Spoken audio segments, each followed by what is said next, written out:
Hello everyone, welcome to my channel SC Sir Physics is concept of the video। बच्चों आज जो हमारा topic है वो है लेंस। जैसे ही लेंस कंप्लीट, 2 लेक्चर के अंदर लेंस कंप्लीट करेंगे। जैसे ही लेंस कंप्लीट हो जाएंगे उसके बाद में रिफ्रैक्शन से लगा करके लेंस तक जितने भी न्यूमेरिकल क्वेश्चन बनता है उनको हम 2 लेक्चर में सोल्व करेंगे। तो लेट अस स्टार्ट करते हैं। लेंस, सबसे पहले अगर लेंस की डेफिनेशन की बात करें तो लेंस है वो एक ट्रांसपोर्ट मीडियम है जो 2 सरफेस से बाउंडेड होता है। अगर मैं सिर्फ इतना ही बोलूँगा कि 2 सरफेस से बाउंडेड जो कोई ट्रांसपोर्ट मीडियम है वो लेंस कहलाता है, तो उसके अंदर ये चीज़ आती है कि ये 2 मीडियम, 2 सरफेस है, ये और ये एक सरफेस ये बन गया और एक सरफेस ये हो गया, और दोनों है वो मान लो कैसा है, ट्रांसपोर्ट है।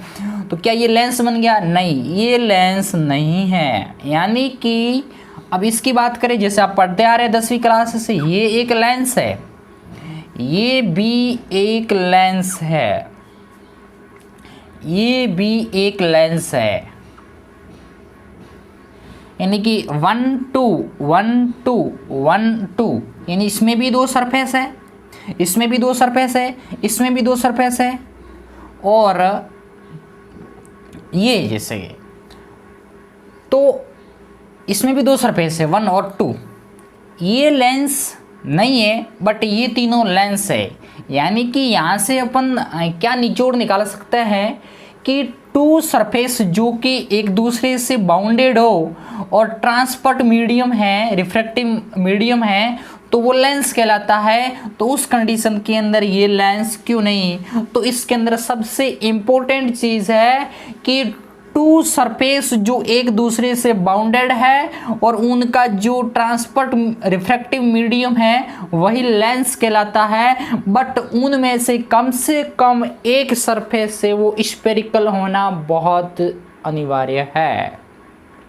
बात समझ में आ गई होगी। यानी कि लेंस की डेफिनेशन किस तरीके से बोलेंगे कि a lens is a transport refractive medium bounded by 2 surface, one of must be spherical. उनमें से कम एक सरफेस कैसी होनी चाहिए? वो स्फेरिकल होनी चाहिए। तो वो क्या कहलाएगा? लेंस कहलाएगा। समझ में आ गया होगा। अब हम बात करते हैं कि टाइप्स ऑफ लेंस की, कि लेंस कितने प्रकार के होते हैं। तो सिंपल सी डेफिनेशन कि lens is a transport refractive medium bounded by 2 surface and one of must be कैसी होनी चाहिए? स्फेरिकल होनी चाहिए। अब हम बात करते हैं type of lens.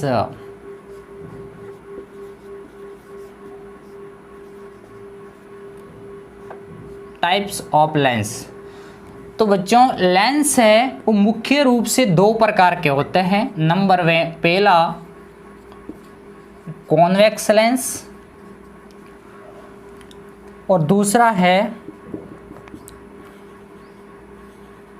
Concave lens. अब यहाँ देखिए कॉन्वेक्स लेंस और कॉनकेव लेंस। सबसे पहले कॉन्वेक्स लेंस। ये लेंस कुछ इस तरीके से होता है जो आपने 10th क्लास से पढ़ा होगा।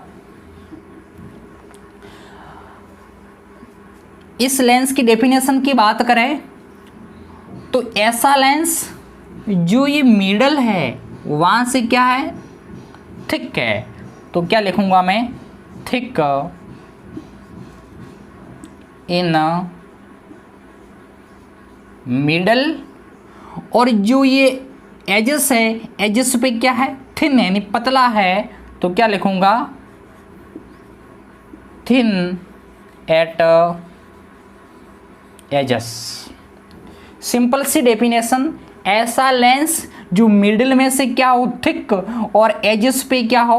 थिन। तो वो लेंस कौन सा कहलाता है? Convex lens.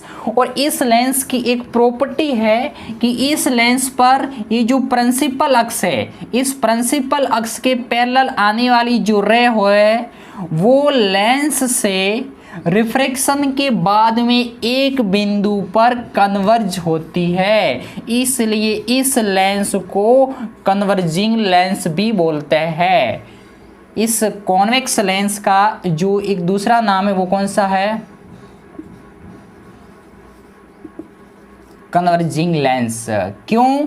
क्योंकि parallel to principal axis rays है वो after refraction meet a point, that point will be principal focus.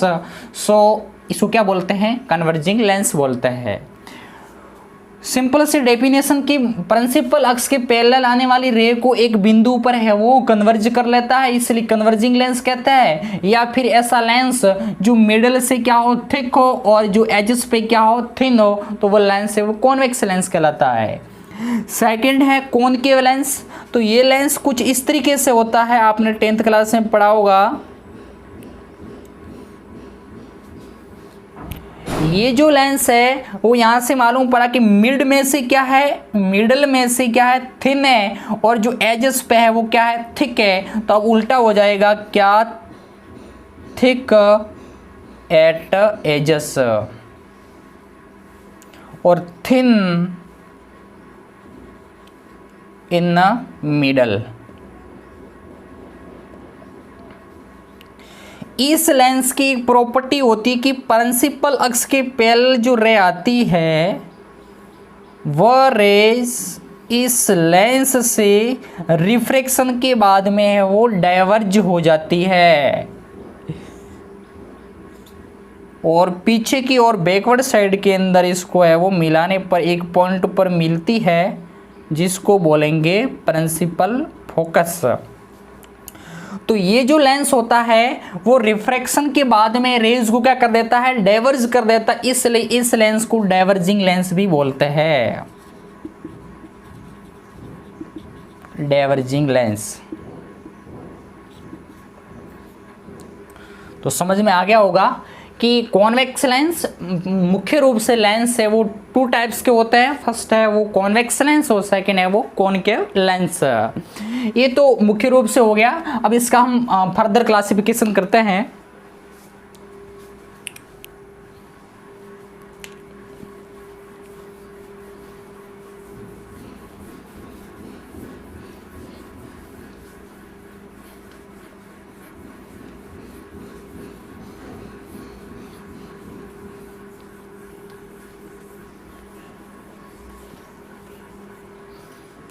तो अब है हमारा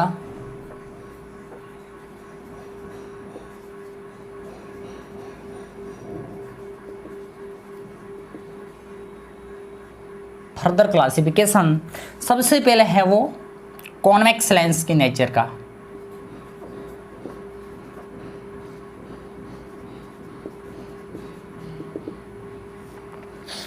अब जो कॉन्वेक्स लेंस है वो 3 तरीके से डिजाइन हो सकता है। नंबर पहला ये वाला लेंस, इसकी रेडियस है वो R1 और इसकी रेडियस है वो R2। इस लेंस को ये भी किसी प्लेट, ये जो सरफेस है ये भी कॉन्वेक्स है और ये भी जो सरफेस है वो भी कैसा है, कॉन्वेक्स है, इसलिए इस लेंस को बोला जाता है बाई कॉन्वेक्स लेंस, या फिर इसका दूसरा नाम है इक्वी कॉन्वेक्स लेंस।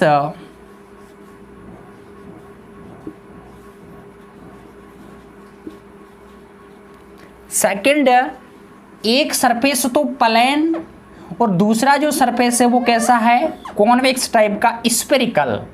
ये जो सरफेस है वो कैसा है, प्लेन सरफेस है और ये कैसा है, स्फेरिकल। कम से कम एक सरफेस है वो कैसी होनी चाहिए, स्फेरिकल होनी चाहिए। तो इस लेंस को बोला जाएगा प्लेनो कॉन्वेक्स लेंस। थर्ड है कि एक जो सरफेस है वो तो क्या हो जाएगी, कॉनकेव, और दूसरी जो सरफेस है वो हो जाएगी कॉन्वेक्स। तो ये जो सरफेस है वो कैसी होगी, कॉनकेव, और ये जो सरफेस है वो कैसी हो जाएगी, कॉन्वेक्स। तो ये जो लेंस बनेगा उसको बोलेंगे कॉनकेवो कॉन्वेक्स लेंस। अब बच्चों याद रखने का तरीका यह है कि चाहे ये लेंस हो, चाहे ये लेंस हो, चाहे ये लेंस हो, इस लेंस के अंदर दोनों सरफेस कैसे कॉन्वेक्स है, इसलिए इसको बाई कॉन्वेक्स लेंस बोला जाता है। और ये दोनों इस बात पे डिपेंड करता है कि दोनों सरफेस की रेडियस क्या है। अगर इन दोनों सरफेस की रेडियस बराबर हो जाती है तो उस कंडीशन में इसको इक्वी कॉन्वेक्स लेंस भी बोला जाता है। ये एक सरफेस प्लेन है और दूसरा स्फेरिकल या कॉन्वेक्स है, इसलिए इसको प्लेनो कॉन्वेक्स लेंस बोला गया। और इसके अंदर एक सरफेस कॉनकेव है, दूसरा है कॉन्वेक्स है, उस कंडीशन में इसको कॉनकेव कॉन्वेक्स बोला गया। फाइनली हम ये निचोड़ निकालेंगे कि जो पीछे वाली साइड में जो सरफेस होगी वही सरफेस इस लेंस की नेचर को शो करेगी। वेरी इंपॉर्टेंट पॉइंट, किसी भी लेंस के अंदर जो बैक साइड के अंदर जो सरफेस होती है वो सरफेस है वो उस लेंस की नेचर को शो करती है। तो इस केस के अंदर पीछे वाली सरफेस कैसी है, कॉन्वेक्स है, तो इसलिए प्लेनो कॉन्वेक्स लेंस बोला गया, कॉन्वेक्स नेचर का ये लेंस होगा। और इसके अंदर भी जो पीछे वाला सरफेस है वो कॉन्वेक्स है और आगे वाला सरफेस है वो कैसा, कॉनकेव, इसलिए इसको कॉनकेव कॉन्वेक्स लेंस बोला जाएगा। तो फाइनली इंपॉर्टेंट पॉइंट क्या है कि किसी भी लेंस की बैक साइड वाली जो सरफेस होती है उसी से लेंस की नेचर शो होती है। तो इन तीनों के अंदर बैक वाली जो साइड है उसका जो सरफेस कैसा है, कॉन्वेक्स टाइप का, इसलिए ये तीनों लेंस है वो किस नेचर के है, कॉन्वेक्स नेचर के है। इसलिए ये जो क्लासिफिकेशन हुआ वो क्या हुआ, कॉन्वेक्स लेंस है वो तीन टाइप से हम बता सकते हैं। इसी तरीके से हम बात करते हैं किसकी, कॉनकेव लेंस की नेचर की। तो यहां से देखिए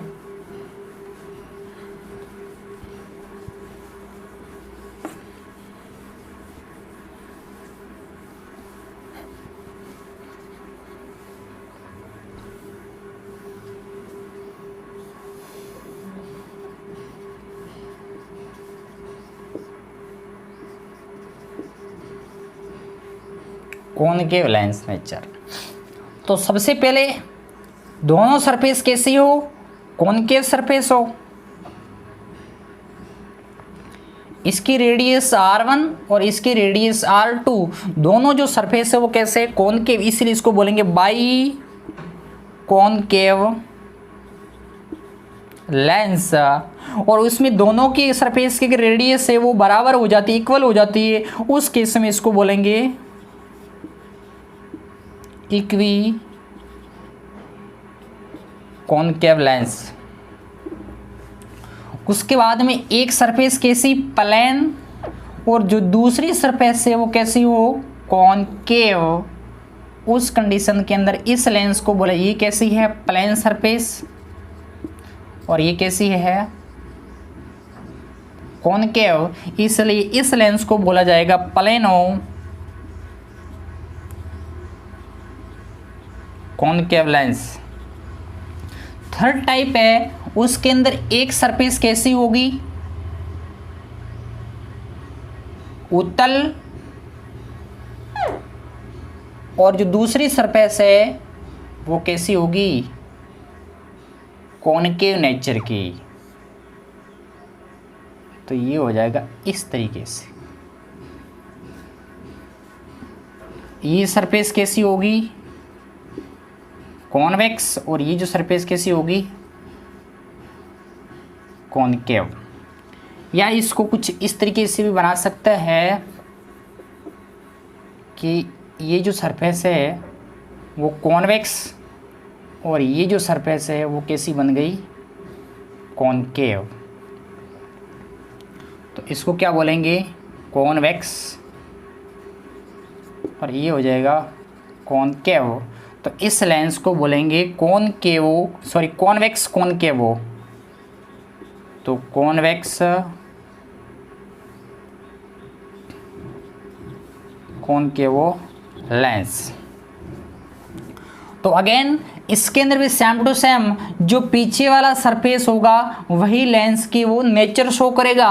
तो पीछे वाला सरफेस यहाँ पे कैसा, कॉनकेव है, इसलिए इसको क्या बोला, बाई कॉनकेव लेंस। दो आगे वाला भी क्या है, कॉनकेव है, और इसके अंदर बैक साइड वाला कॉनकेव, आगे वाला प्लेन, इसलिए प्लेनो कॉनकेव लेंस। और इसके अंदर जो बैक साइड का है वो क्या है, कॉनकेव है, और फ्रंट साइड के अंदर कैसा कॉन्वेक्स, इसके लिए से बोलेंगे कॉन्वेक्स कॉनकेव लेंस।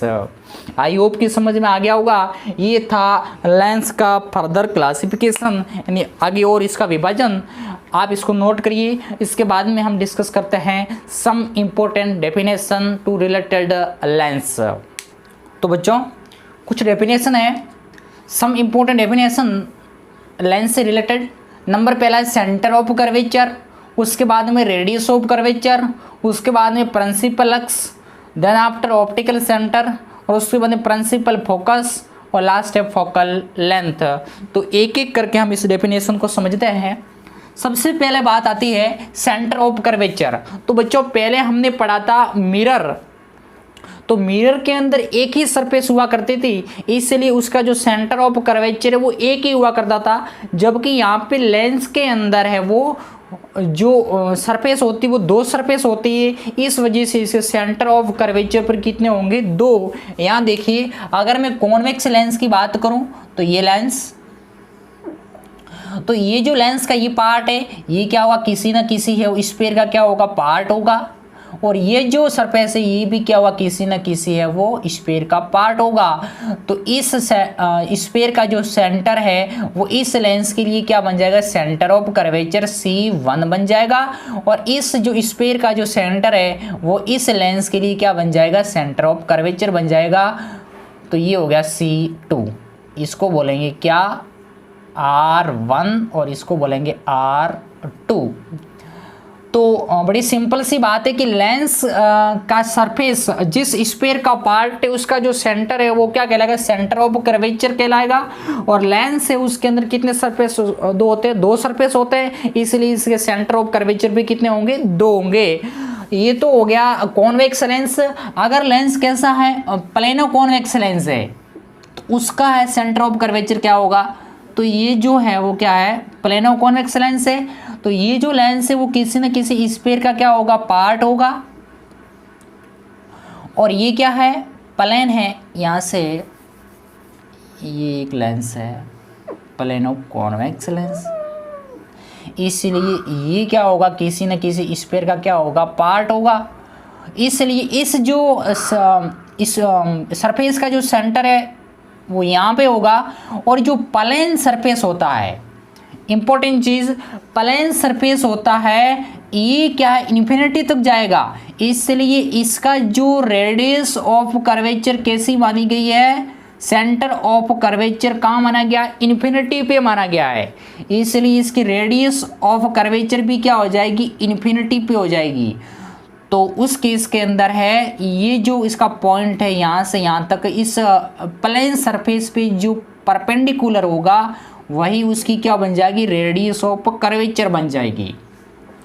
तो इस केस के अंदर जो इसका है वो सेंटर ऑफ कर्वेचर क्या माना गया, इन्फिनिटी माना गया है, तो इससे कोई मतलब नहीं रहेगा। और इस केस के अंदर जो स्फेरिकल पार्ट है उसका जो है वो सेंटर है वही इस पूरे लेंस का है, वो सेंटर ऑफ कर्वेचर माना जाएगा।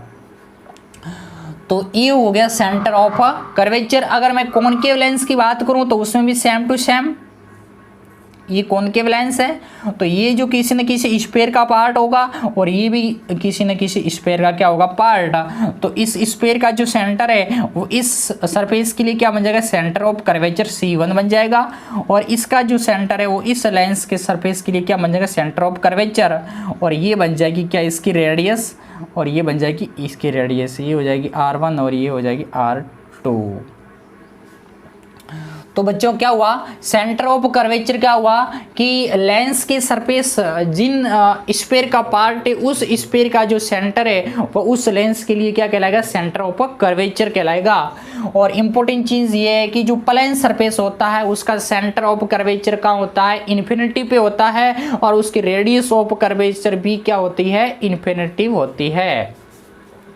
उसके बाद में सेकंड पॉइंट आता है रेडियस ऑफ कर्वेचर। तो सेंटर ऑफ कर्वेचर से लेंस के ऑप्टिकल सेंटर, एक चीज़ अभी आगे आएगी, ऑप्टिकल सेंटर क्या होता है, तो इस सेंटर ऑफ कर्वेचर की ऑप्टिकल सेंटर, वैसे जनरली 90% केस के अंदर हमारे है वो ऐसे लेंस हो गए जिसकी दोनों सरफेस की रेडियस क्या होगी, बराबर, और दोनों अगर सरफेस की रेडियस बराबर है उस केस के अंदर है वो लेंस का मिड पॉइंट ही क्या होता है, ऑप्टिकल सेंटर होता है। पर ये जरूरी नहीं कि ऑलवेज जो ऑप्टिकल सेंटर है वो लेंस का वो मिड पॉइंट होगा, क्योंकि इस प्लेनो कॉन्वेक्स लेंस के अंदर है वो ऑप्टिकल सेंटर है वो मिड पॉइंट पे नहीं होता है। सो अभी मैं क्या बोलूँगा, इतना ही बोलूँगा कि ऑप्टिकल सेंटर जहाँ भी होगा उसकी डेफिनेशन आगे पढ़ लेंगे, पर यहाँ पे अगर मैं डेफिनेशन की बात करूँ रेडियस ऑफ कर्वेचर की, तो ऑप्टिकल सेंटर जहाँ पर भी होगा उस ऑप्टिकल सेंटर से सेंटर ऑफ कर्वेचर के बीच की जो डिस्टेंस है उसको बोला जाएगा रेडियस ऑफ कर्वेचर। ये बन जाएगी R1 और ये बन जाएगी R2। इसमें भी सेम, अगर इसकी रेडियस R1 है और इसकी रेडियस क्या है R2 और ये दोनों अगर इक्वल है तो उस केस के अंदर है इसका ये मिड पॉइंट है लेंस का वो क्या होगा, ऑप्टिकल सेंटर, और ऑप्टिकल सेंटर और सेंटर ऑफ कर्वेचर के बीच की जो डिस्टेंस होगी उसको बोलेंगे रेडियस ऑफ कर्वेचर। और सेम ईयर ऑप्टिकल सेंटर और रेडियस ऑफ कर्वेचर के बीच की डिस्टेंस है इसको क्या बोलेंगे, सॉरी सेंटर ऑफ कर्वेचर के बीच की डिस्टेंस है इसको क्या बोलेंगे, रेडियस ऑफ कर्वेचर R2। तो रेडियस ऑफ कर्वेचर की डेफिनेशन क्या होगी कि ऑप्टिकल सेंटर, अभी पढ़ना बाकी, ऑप्टिकल सेंटर और सेंटर ऑफ कर्वेचर के बीच की जो डिस्टेंस है वो हमेशा लेंस के लिए क्या होती है, रेडियस ऑफ कर्वेचर होती है। उसके बाद में बात आती है कि प्रिंसिपल अक्स।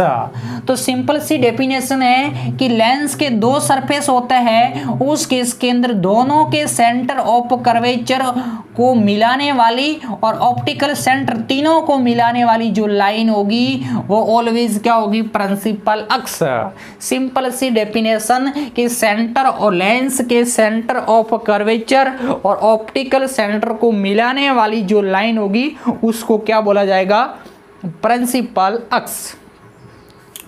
उसके बाद में बात आती है कि ऑप्टिकल सेंटर। बच्चों वेरी इंपॉर्टेंट पॉइंट आया है कि ऑप्टिकल सेंटर क्या है, लेंस से रिलेटेड जो सबसे इंपॉर्टेंट डेफिनेशन है वो है ऑप्टिकल सेंटर।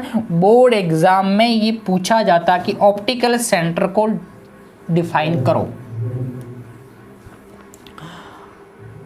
अब बच्चे ये बोलते हैं कि लेंस का जो मिड पॉइंट है वो क्या है, ऑप्टिकल सेंटर है। नहीं बच्चों ऐसा नहीं है कि कोई लेंस, अभी जो फर्दर क्लासिफिकेशन पढ़ा था लेंस का जिसके अंदर प्लेनो कॉन्वेक्स लेंस भी आया था और कॉनकेव कॉन्वेक्स लेंस भी आया था, तो ये लेंस ऐसे है कि जिनके अंदर है वो ऑप्टिकल सेंटर है वो उस कॉन्वेक्स सरफेस पे या स्फेरिकल सरफेस पे भी हो सकता है, और कई केस ऐसे भी है जिनमें ऑप्टिकल सेंटर है वो लेंस के जो दोनों सरफेस से उसके आउटसाइड में भी हो सकता है, यानी सरफेस के बाहर भी हो सकता है। तो ये जरूरी नहीं है कि लेंस का मिड पॉइंट है हमेशा ऑप्टिकल सेंटर होगा। ऑप्टिकल सेंटर लेंस का मिड पॉइंट भी हो सकता है, लेंस के दोनों सरफेसों के बीच में कहीं भी हो सकता है, और लेंस के जो सरफेस उस सरफेस के ऊपर भी हो सकता है और सरफेस के बाहर भी हो सकता है।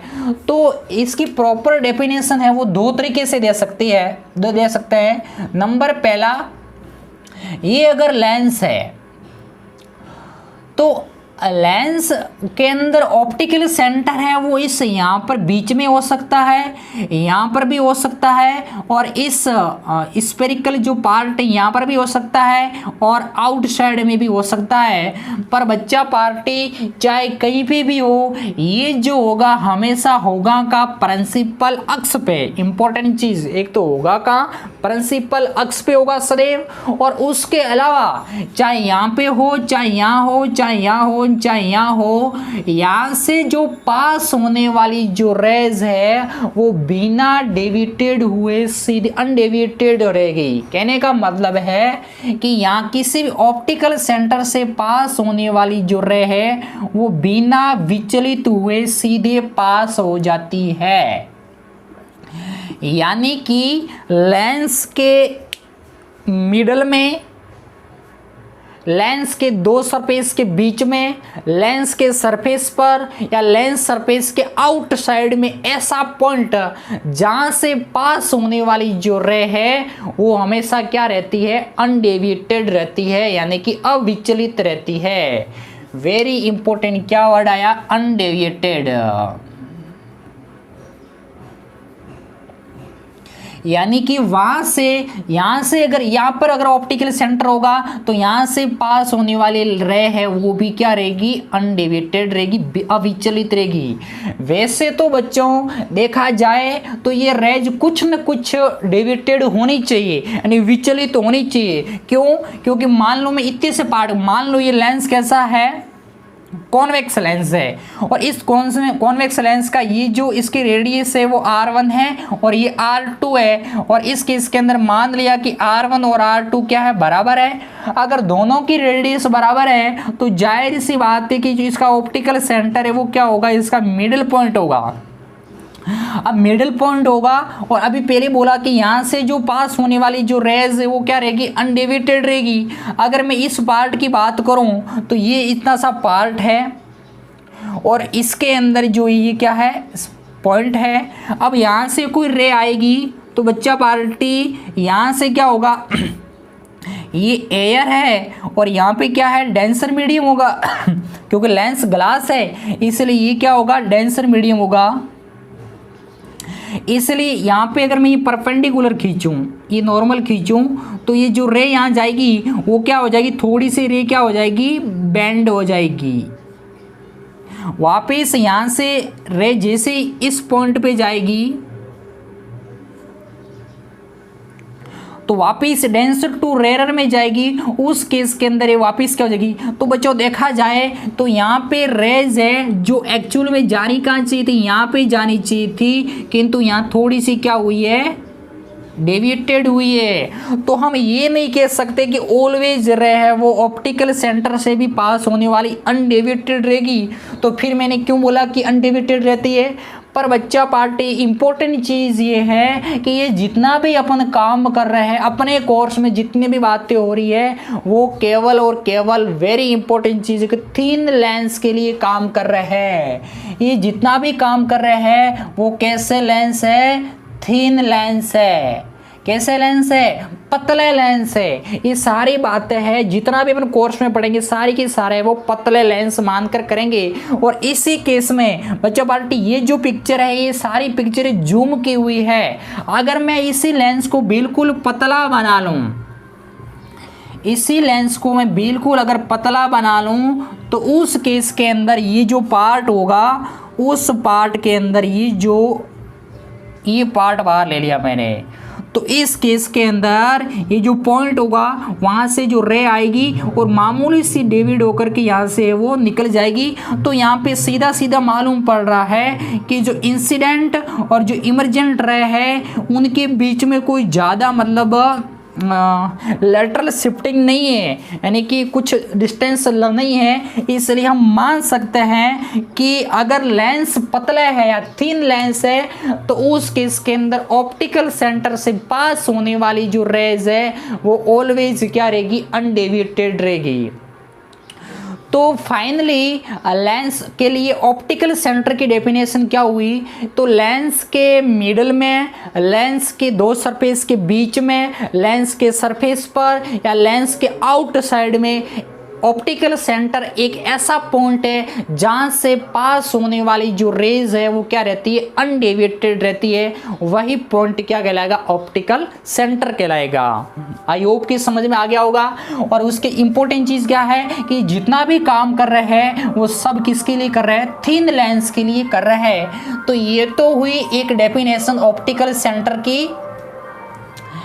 एक और डेफिनेशन है वो यहाँ देखिए, वो डेफिनेशन है वो बताएगी किस लेंस के अंदर ऑप्टिकल सेंटर कहाँ पे है। सेकंड डेफिनेशन की बात करूं तो ये जो लेंस है इसके रेडियस है वो R1 और इस सरफेस की रेडियस R2। मान लो ये ऑप्टिकल सेंटर है O और इस ऑप्टिकल सेंटर से इस सरफेस के बीच की जो थिकनेस है ऑप्टिकल सेंटर को मैंने वही लिया, ठीक है, और इसको मैंने लिया P1 और इस ऑप्टिकल सेंटर से इस सरफेस की जो थिकनेस है उस पर पॉइंट या सरफेस पे पॉइंट P2। तो अब यहां से ऑप्टिकल सेंटर को कुछ इस तरीके से डिफाइन किया गया है कि इस ऑप्टिकल सेंटर से उनकी जो सरफेसों के बीच की जो थिकनेस है उनका जो रेशियो है वो ऑलवेज उनकी रेडियस के रेशियो के बराबर होता है। यानी कि इस ऑप्टिकल सेंटर से दोनों सरफेसों के बीच की थिकनेस का जो रेशियो है वो उन्हीं सरफेसों की रेडियस के रेशियो के बराबर होता है। यानी कि OP1 ये जो थिकनेस है OP1 अपॉन में OP2 is equal to always क्या होगा R1 upon R2। Optical centre lens के मिडल में, लेंस के दो सरफेसों के बीच में, लेंस के सरफेस पर, लेंस के दोनों सरफेस के बाहरी साइड में स्थित एक ऐसा पॉइंट है जहां से उसकी जो थिकनेस का रेशियो है वो ऑलवेज उनकी रेडियस के रेशियो के इक्वल होता है। अब हम बात करें इसी केस के अंदर कि इस लेंस के अंदर है, मान लो ये लेंस है कौन सा, इक्वी कॉन्वेक्स लेंस है, इसकी रेडियस भी R और इसकी रेडियस भी R। अब मुझे यहाँ पे बताना है कि कॉन्वेक्स लेंस की दोनों सरफेस की अगर रेडियस इक्वल है तो उस केस के अंदर है वो ऑप्टिकल सेंटर कहाँ पे होगा। और ये डेफिनेशन है जिस डेफिनेशन से हम ऑप्टिकल सेंटर को है वो मालूम कर सकते हैं। तो ये मैंने मान लिया कि ये ऑप्टिकल सेंटर क्या है, यहाँ पे O और यहाँ पे जो इस सरफेस पे पॉइंट P1 और इस सरफेस पे पॉइंट क्या है P2। तो अगर मैं डेफिनेशन के जो फॉर्मूला इसको यूज करूं तो यहाँ से क्या हो जाएगा OP1 अपॉन OP2 इन दोनों की थिकनेस का जो रेशियो है वो रेडियस रेशियो के बराबर होगा। तो यहाँ से ये कैंसिल हो जाएगा। So OP1 is equal to OP क्या OP1 is equal to OP2। इसका मतलब ये यहाँ से फिक्स हो गया कि जो बाई कॉन्वेक्स लेंस के अंदर अगर दोनों सरफेस की रेडियस बराबर है तो उस केस के अंदर जो ऑप्टिकल सेंटर होगा वो लेंस का क्या होगा, मिड पॉइंट होगा। ये जो लेंस का मिड पॉइंट है वो क्या होगा, ऑप्टिकल सेंटर होगा। इसी तरीके से एक और बात करते हैं प्लेनो कॉन्वेक्स लेंस की। तो ये जो लेंस है वो क्या है, प्लेनो कॉन्वेक्स लेंस है। अब इस लेंस के अंदर ऑप्टिकल सेंटर कहाँ होगा, तो मैंने मान लिया कि जो ऑप्टिकल सेंटर है वो यहाँ पे है, इसको मैंने बोल दिया O। इस प्लेन सरफेस पर पॉइंट ले लिया P1 और इस सरफेस पे पॉइंट ले लिया P2।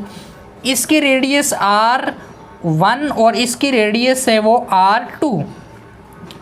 अब यहाँ से देखिए इस फॉर्मूले से OP1 तो यहाँ से हो जाएगा OP1 अपॉन में OP2 इज इक्वल टू हो जाएगा R1 अपॉन R2। अगेन यहाँ से OP1 upon OP2 is equal to R1। बच्चा पार्टी अभी बात की थी कि जो प्लेन सरफेस होती है उसकी रेडियस ऑफ कर्वेचर कितनी होती है, इन्फिनिटिव होती है। सो यहाँ से हो जाएगा इन्फिनिटिव अपॉन R2। तो फाइनली यहाँ से मिला कि OP1 अपॉन OP2 है इज इक्वल टू इन्फिनिटिव। और बच्चा पार्टी यहाँ से जो OP1 और OP2 का रेशियो इन्फिनिटिव कब पॉसिबल है, उस केस में पॉसिबल है जब OP2 क्या हो जाए, 0। इसलिए OP2 इज इक्वल टू 0।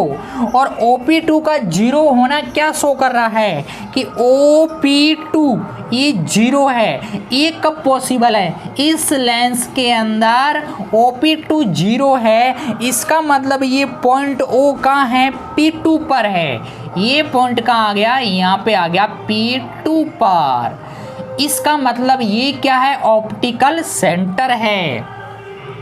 तो बच्चा पार्टी यहाँ से फाइनल हो गया कि क्या कि प्लेनो कॉन्वेक्स लेंस जो होता है उसके अंदर ऑप्टिकल जो सेंटर है वह कॉन्वेक्स प्लेट पे होता है। तो इस एग्जाम्पल के माध्यम से हमें मालूम पड़ा कि बाई कॉन्वेक्स लेंस के अंदर दोनों सरफेस के या इक्वी कॉन्वेक्स लेंस है उसके अंदर ऑप्टिकल सेंटर मिड पॉइंट पे होता है, और प्लेनो कॉन्वेक्स लेंस है उसके अंदर ऑप्टिकल सेंटर है वो कॉन्वेक्स प्लेट पे होता है। और इसी तरीके से अगर कॉनकेव कॉन्वेक्स लेंस की बात करेंगे तो उसके अंदर ऑप्टिकल सेंटर है वो सरफेस के बाहर होगा।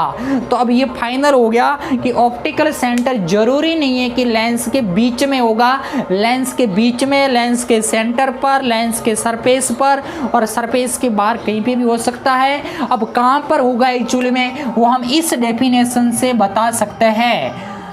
तो ये डेफिनेशन ये हुई, दो डेफिनेशन हो गई। इस डेफिनेशन से अपन ऑप्टिकल सेंटर की पहचान भी कर सकते हैं, और पहले वाली जो डेफिनेशन थी वो सिर्फ है वो वहाँ से ऑप्टिकल सेंटर कहाँ होगा वो मालूम नहीं कर सकते, बट ऑप्टिकल सेंटर जहाँ पर भी होगा वहाँ से जो पास होने वाली जो रे होगी वो अनडेविएटेड रहेगी, बस इतना ही बता सकते हैं। और इस डेफिनेशन से ऑप्टिकल सेंटर आप हम पता प्राप्त कर सकते हैं।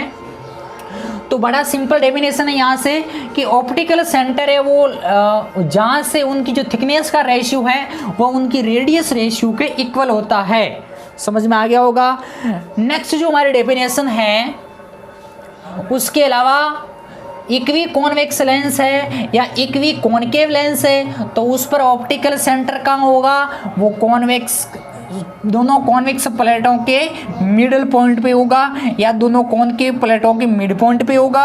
और यहीं पे अगर प्लेनो कॉन्वेक्स है या प्लेनो कॉनकेव लेंस है तो उस केस के अंदर जो ऑप्टिकल सेंटर है वो हमेशा कहाँ होगा, कॉन्वेक्स प्लेट पे या कॉनकेव प्लेट पे होगा।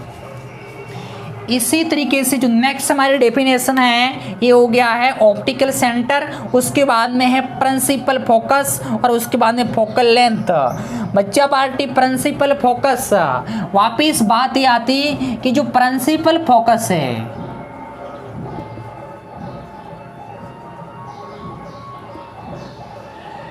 पहले हमने मिरर पढ़ा था, मिरर के अंदर एक ही सरफेस हुआ करती थी इसलिए उसके अंदर जो फोकस था वो एक ही था F1 और उसी को हमें वो प्रिंसिपल फोकस बोला करते थे। आज यहाँ पे लेंस में है वो दो सरफेस है इसलिए है यहाँ पे दो फोकस डिफाइन किया गया है। सबसे पहला है फर्स्ट फोकस, प्रथम फोकस जिसको F1 बोलेंगे। ये जो लेंस है कौन सा लेंस है, कॉन्वेक्स लेंस है। इस कॉन्वेक्स लेंस पर यहाँ पे एक ऑब्जेक्ट रखा है तो इस ऑब्जेक्ट से जाने वाली जो रे है, हमने मिरर में रूल पढ़ा था, जाने वाली रे है वो इस लेंस से रिफ्रैक्शन के बाद में प्रिंसिपल अक्ष के पैरेलल हो जाती है। और अगर ऑब्जेक्ट अगर F पे है तो उसकी इमेज कहाँ बनेगी, इन्फिनिटी पे बनेगी। तो ये जो पॉइंट होगा ऑब्जेक्ट का पॉइंट, इसी को बोलेंगे फर्स्ट फोकस, यानी कि ये ऑब्जेक्ट का पॉइंट है। ऑब्जेक्ट का यानी फर्स्ट फोकस F1 को इस तरीके से डिफाइन करेंगे, चाहे वो कॉन्वेक्स लेंस हो या चाहे सकते हैं कि ये जो कॉनकेव लेंस है यहाँ पे जो आने वाली जो रेज है इन्फिनिटी टू वो यहाँ पे पास होती हुई नजर आएगी और यहाँ से क्या हो जाएगी, प्रिंसिपल अक्ष के पैरेलल हो जाएगी। अब बच्चा पार्टी देखिए कि ऑब्जेक्ट है, इस ऑब्जेक्ट से जाने वाली जो रेज है वो इस लेंस से रिफ्रैक्शन के बाद में प्रिंसिपल अक्ष के पैरेलल हो जाएगी। सेम ईयर F से जाती हुई प्रतीत होने वाली इस लेंस से रिफ्रैक्शन के बाद में प्रिंसिपल अक्ष की क्या हो जाएगी, पैरेलल हो जाएगी। तो ये जो पॉइंट है और ये जो पॉइंट है उसी को बोलेंगे फर्स्ट फोकस F1। डेफिनेशन क्या हो जाएगी कि ये ऑब्जेक्ट का पॉइंट है, ये दोनों ऑब्जेक्ट के पॉइंट है। ऑब्जेक्ट का वह पॉइंट जिसके लिए इमेज का बनती है, इन्फिनिटी पे बनती है, यही पॉइंट हमारा फर्स्ट फोकस कहलाएगा। वेरी इंपॉर्टेंट डेफिनेशन, ऑब्जेक्ट का वह पॉइंट, ऑब्जेक्ट पॉइंट या फिर first focus is object point जिसके लिए इमेज का बनती है, इन्फिनिटी पे बनती है, इसी को बोला जाता है फर्स्ट फोकस। ये कॉन्वेक्स लेंस के लिए इस साइड में रहेगा और जो कॉनकेव लेंस है उसके लिए वो इस साइड में रहेगा। आई होप कि समझ में आ गया होगा। उसके बाद में जो डेफिनेशन है वो है सेकेंडरी या second focus.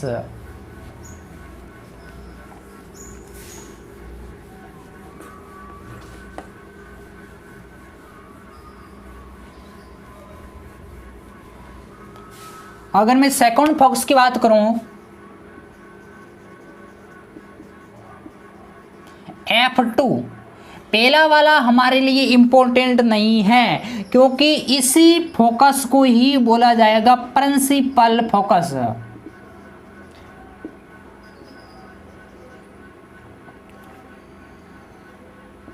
Very important, lens के अंदर जो सेकंड फोकस होता है उसी को है लेंस का फोकस या लेंस का प्रिंसिपल फोकस बोला जाता है। फर्स्ट जो फोकस था वो हमारे कोई काम का नहीं है, आपको यही याद रखना है। तो यहाँ से क्या हुआ, ये जो लेंस है इस लेंस के लिए ऑब्जेक्ट कहाँ पड़ा है, इन्फिनिटी पे पड़ा है, और हम जानते हैं कि इन्फिनिटी से इस प्रिंसिपल अक्ष के पैरेलल आने वाली जो रे है वो लेंस से रिफ्रैक्शन के बाद में एक पॉइंट पे कट करती है और इस पॉइंट को बोला जाता है F2 या कॉन्वेक्स लेंस का सेकंड फोकस या प्रिंसिपल फोकस ही बोला जाता है इसको, यही हमारा है प्रिंसिपल फोकस। इसी तरीके से अगर कॉनकेव लेंस की बात करूं, कॉनकेव लेंस की बात करूं तो इस लेंस में भी यहाँ से जो आने वाली जो रे है इन्फिनिटी प्रिंसिपल अक्ष की आएगी पैरेलल, और यहाँ से पैरेलल आने वाली जो रे है वो लेंस से रिफ्रैक्शन के बाद में क्या हो जाती है, डाइवर्ज हो जाती है। तो यहाँ से डाइवर्ज हो जाएगी, पीछे की ओर अगर मिला दी जाए तो एक पॉइंट पर कट करती हुई नजर आती है और इसी पॉइंट को बोला जाता है कॉनकेव लेंस का सेकंड फोकस या कॉनकेव लेंस का प्रिंसिपल फोकस। तो यहाँ पे डेफिनेशन क्या हो गई कि ये किसका पॉइंट है, इमेज का पॉइंट है या ऑब्जेक्ट का, तो बिल्कुल श्योर ये पॉइंट किसका है, इमेज का पॉइंट है। तो इमेज का वह पॉइंट जिसके लिए ऑब्जेक्ट का हो u is equal to infinitive, u is equal to infinitive. So finally मैं क्या बोलूँगा कि प्रिंसिपल जो फोकस है या सेकंड फोकस है लेंस का, वो इमेज का वह पॉइंट है, इमेज का वह पॉइंट जिसके लिए ऑब्जेक्ट का हो इन्फिनिटी पे हो। और यहाँ पर भी सेम इस कॉन्वेक्स लेंस के लिए जो प्रिंसिपल फोकस है वो इस साइड में चला जाता है और जो कॉनकेव लेंस है उसके अंदर जो प्रिंसिपल फोकस है वो इस साइड में आ जाता है। और यहीं से एक बात फिक्स हो जाती है कि इस जो प्रिंसिपल फोकस है उसी की centre of curvature, optical centre जो होगा उससे जो डिस्टेंस होगी उसी को फोकल लेंथ बोला जाएगा। फर्स्ट फोकस से बच्चा पार्टी में कोई मतलब नहीं है। इस लेंस के लिए जो लेंस का प्रिंसिपल फोकस होगा वह हमारा सेकंड फोकस होगा और वह कॉन्वेक्स लेंस के अंदर इस साइड में होता है और कॉन्वेक्स लेंस के अंदर इस साइड में होता है। डेफिनेशन की अगर बात करें तो इमेज का वो पॉइंट जिसके लिए ऑब्जेक्ट का हो इन्फिनिटी पे हो और इसी प्रिंसिपल फोकस या सेकंड फोकस और ऑप्टिकल सेंटर के बीच की जो डिस्टेंस है उसी को बोला जाता है, नेक्स्ट डेफिनेशन हमारी फोकल लेंथ बोला जाता है।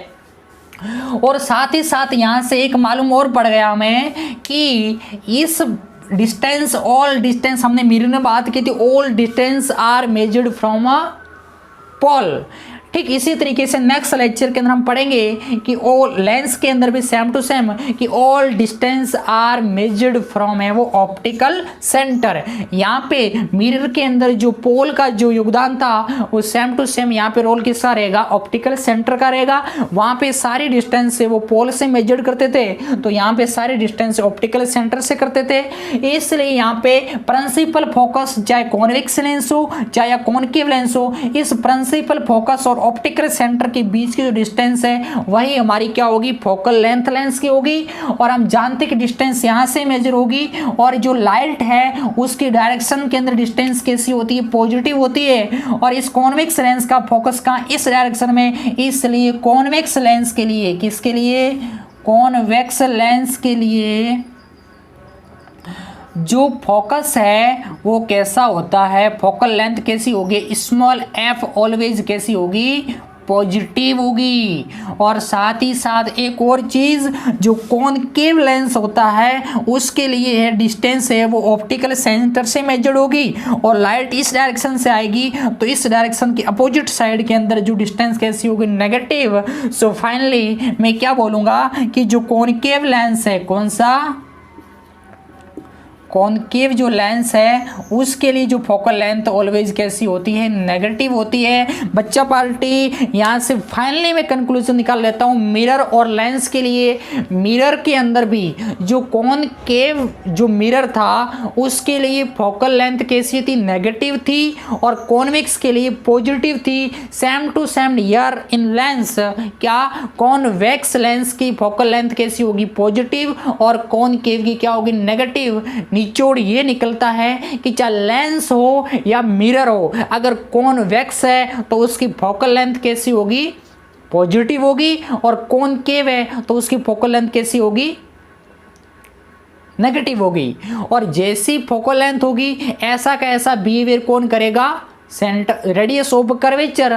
सो कॉन्वेक्स लेंस हो या मिरर हो उसकी रेडियस ऑफ कर्वेचर भी क्या होगी, पॉजिटिव, और कॉनकेव है तो उसकी रेडियस ऑफ कर्वेचर कैसी होगी, नेगेटिव होगी, चाहे लेंस हो या चाहे मिरर हो। आई होप कि ये सारी डेफिनेशन आपको समझ में आ गई होगी। नेक्स्ट लेक्चर के अंदर हम लेंस से इमेज प्राप्त करने के जो रूल है उसके बारे में बात करेंगे। जैसा कि पहले मिरर से इमेज फॉर्मेशन के लिए बात की थी सेम टू सेम, उसके बाद में वहां पे हमारा जो टॉपिक था वो था कि मिरर से इमेज कैसे बनेगी, उसके सामने अलग अलग पोजीशन पर हम ऑब्जेक्ट को रख करके जो इमेज बनती थी उसके हैं वो कैरेक्टरिस्टिक्स की बात करते थे। तो सेम टू सेम जैसे ही हमारे लेंस से इमेज फॉर्मेशन के रूल कंप्लीट हो जाएंगे तो उसके बाद में कॉन्वेक्स और कॉनकेव लेंस के सामने अलग अलग पोजीशन पर क्या रखेंगे, ऑब्जेक्ट रखेंगे, और जो इमेज बनेगी उसकी कैरेक्टरिस्टिक्स के बारे में बात करेंगे। उसके बाद में हम मैग्निफिकेशन के बारे में बात करेंगे।